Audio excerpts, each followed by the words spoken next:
Welcome back to practice 2 of our class handout G to N, functional group nomenclature in organic chemistry. Looking at the first example here, the first thing you will have to do is to recognize that this is a carboxylic acid. You know that because you see the carbon-oxygen double bond, the carbonyl group, and that same carbon has an OH. Even though it is erroneous to say it, but you could maybe think of this as having a carbonyl group, the same thing you have in a ketone, and an alcohol attached to the same carbon atom. You will also have to remember that the names of carboxylic acids end in oic acid. Then you will have to remember that the numbering starts from the carbon that has the carbonyl group. So 1, 2, 3. Makes this acid a derivative of propane. The IUPAC rule says acids are named as alkanoic acid. So propanoic acid. Let's look at the next example. Again, you want to identify the group present. In this case, you have the carboxylic acid group COOH in 2 places, which means the final ending of the name will be a dioic acid. So now the rule is to start your numbering at the carbonyl carbon, and if it is possible to include both of these carboxylic acid groups in your main chain, then you do so. If that was not possible, then the carboxylic acid would become a prefix. However, during class, I did say that for our course, we will never use the carboxylic as a prefix. We will not do that. Okay? So let's go. 1, 2, 3, 4 carbon atom chain. This tells me that this is a derivative of butane, and the carboxylic acids are always terminal groups because there is no way to draw the COOH group in the middle of the chain. So you would get numbers 1 and 4 for your acid groups. So the thing to keep in mind here is that you give the lowest number to your most important functional group, and after that you look for first point of difference for anything else that is present. So in this case, if you had done the numbering from the right, you would have gotten a 1, 2, 3 for the methyl group, but going from the left, you get a 1, 2 for the methyl group. Since both the carboxylic acids in both numberings, left to right or right to left, still get the same numbers 1 to 4, we will now take care of the methyl group also. But if that was not possible, we would not give any importance to the methyl group and only try to give the lowest number to your carboxylic acid groups. Looking at one more example of a carboxylic acid, in this next one, you recognize that you have the carboxylic acid, and you also realize that you must give the lowest number to the carboxylic acid group. So you start the numbering at 1, and then you see, is it possible to get the longest chain that would also have the OH, the alcohol group, in it? Now you notice that both ways of numbering give you a 5 carbon atom chain, whether you include the alcohol or not. So in this case, we will give importance to the alcohol and try to include it in our longest chain. If it so happened that the longest chain that contained the carboxylic acid would not have the alcohol, then we will let it be. So again, to remind you, the rule is give the lowest number to the most important functional group and then look for the longest chain that has that functional group and look at first point of difference for the remaining groups. So then the correct numbering here is, and the name of this compound ends up becoming 3-ethyl 4,4-dihydroxypentanoic acid. You're going with alphanumeric order.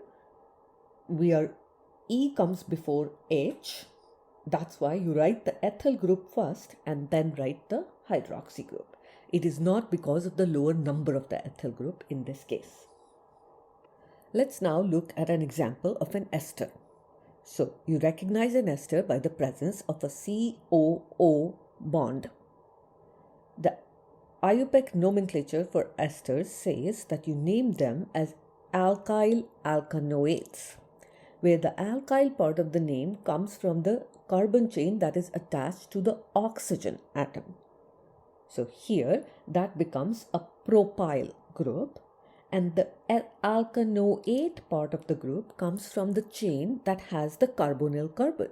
So how long is that side? 2 carbon atoms, so that becomes an ethanoate. Put it all together and the name becomes propyl ethanoate. Notice that you will leave a space between the words propyl and ethanoate. So far, we do not leave any spaces between names, but for esters and acids, you do. One more example of an ester. So, first thing, recognize that this is an ester. Then remind yourself that the alkyl part of the name comes from the carbon chain that is attached to the oxygen. The numbering starts at the carbon that is attached to the oxygen. So you have 1, 2, 3 carbon long chain. At the second carbon, you have a methyl group. So this becomes a 2-methyl propyl. Now let's name the alkanoate part of the group, and the numbering starts at the carbon that is attached to the double bond with oxygen. 1, 2, 3, 4. So that's a butanoate. But on this also you have a methyl substituent. So the way we write this name is the first alkyl group is already 2-methyl propyl, and then the butanoate part becomes 2-methyl butanoate. So again, to remind you, for esters we do leave a space between the alkyl and the alkanoate part. Any substituents on the alkyl are mentioned with that side, and any substituents on the alkanoate part are mentioned with this side. They are not clubbed together. You will see that some clubbing does happen when we name amines and amides. So let's look at those examples. So NH2 is an amino group. This is a primary amine because the nitrogen is only connected to 1 carbon atom and has 2 hydrogens. Again, we look for the longest carbon chain, and in this case, the amino group is more important than the chlorine, so we try to give the lower number to the amino group. So the numbering would go from the left to right, 1, 2, 3, 4. The chlorine is a substituent. We will specify the location of the NH2 group. So name becomes 4-chloro-2-butanamine or 4-chloro-butan-2-amine. In this case, you have a secondary amine. The nitrogen is attached to 2 carbon atoms. So the IUPAC rule says this is named as some kind of an alkyl alkanamine. The alkyl part of the name comes from the smaller carbon chain, which happens to be 2 carbon atoms long in this case. So the name is N-ethyl, and then let's look at the longer carbon chain. This has 5 carbon atoms. Again, we want to give the lowest possible number to the place where the nitrogen is attached on this 5 carbon atom chain, which ends up being 2. So then the complete name of this molecule is N-ethyl 2-pentanamine. Looking at another example of amines, this is a tertiary amine, which means that the nitrogen is connected to 3 carbon atoms.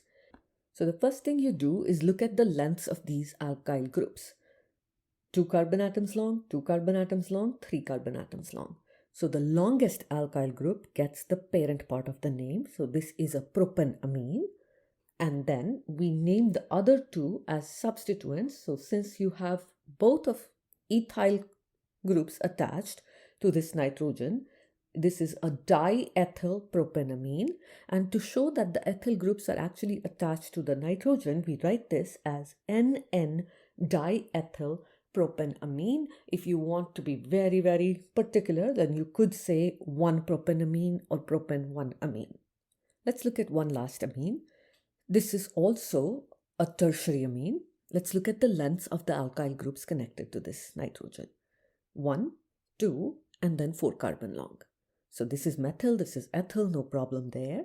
Let's look at the 4 carbon atom chain. This has some substituents. It has a methyl and a chloro substituent. So what makes things easier in a way is that the numbering starts at the carbon that is attached to the nitrogen, which means the methyl is at 2 and the chlorine is at 3. The rule says you name this as N-alkyl, N-alkyl, alkanamine. And the numbering is alphanumeric, which means we will write the C first, which is the chloro group. Then we will write the E of the ethyl, and then we will mention the methyls. And because the methyl group is attached both at the nitrogen and at this second carbon atom in the 4 carbon atom chain, we will actually write the name as 3-chloro N-ethyl, so far so good. And this is the deviation. We write this two methyl groups as N2-dimethyl butanamine. Let's look at an example of an amide now. So you must recognize that an amide group has a carbon-oxygen double bond, the carbonyl carbon, and an NH2 attached directly to that carbon. And yes, I said NH2. This nitrogen could also be further substituted. We will take that example next.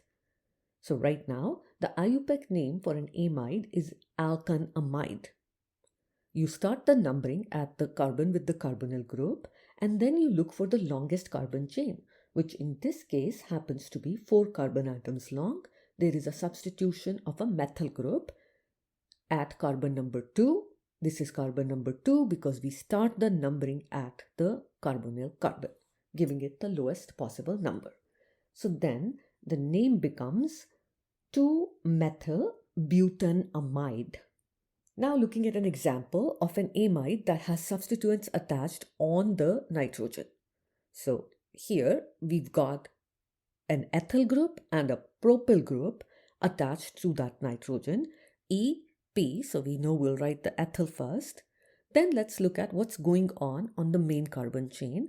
The main carbon chain is defined with the chain that contains the carbonyl carbon, giving the lowest possible number to the carbonyl carbon. Let us look for the longest possible chain. So we have 1, 2, 3, 4, whichever way you go, doesn't matter, which makes one of them as the ethyl substituent. So again, following the same idea as naming with amines, we will write the name as N2-diethyl N-propyl butanamide. So notice that we are writing diethyl because there are two ethyl groups. One is attached to the nitrogen of the amide and one is attached to the carbon chain, which forms the backbone or the main chain of this amide. Let's stop here for practice 2. I will try my best to make more videos. Thank you.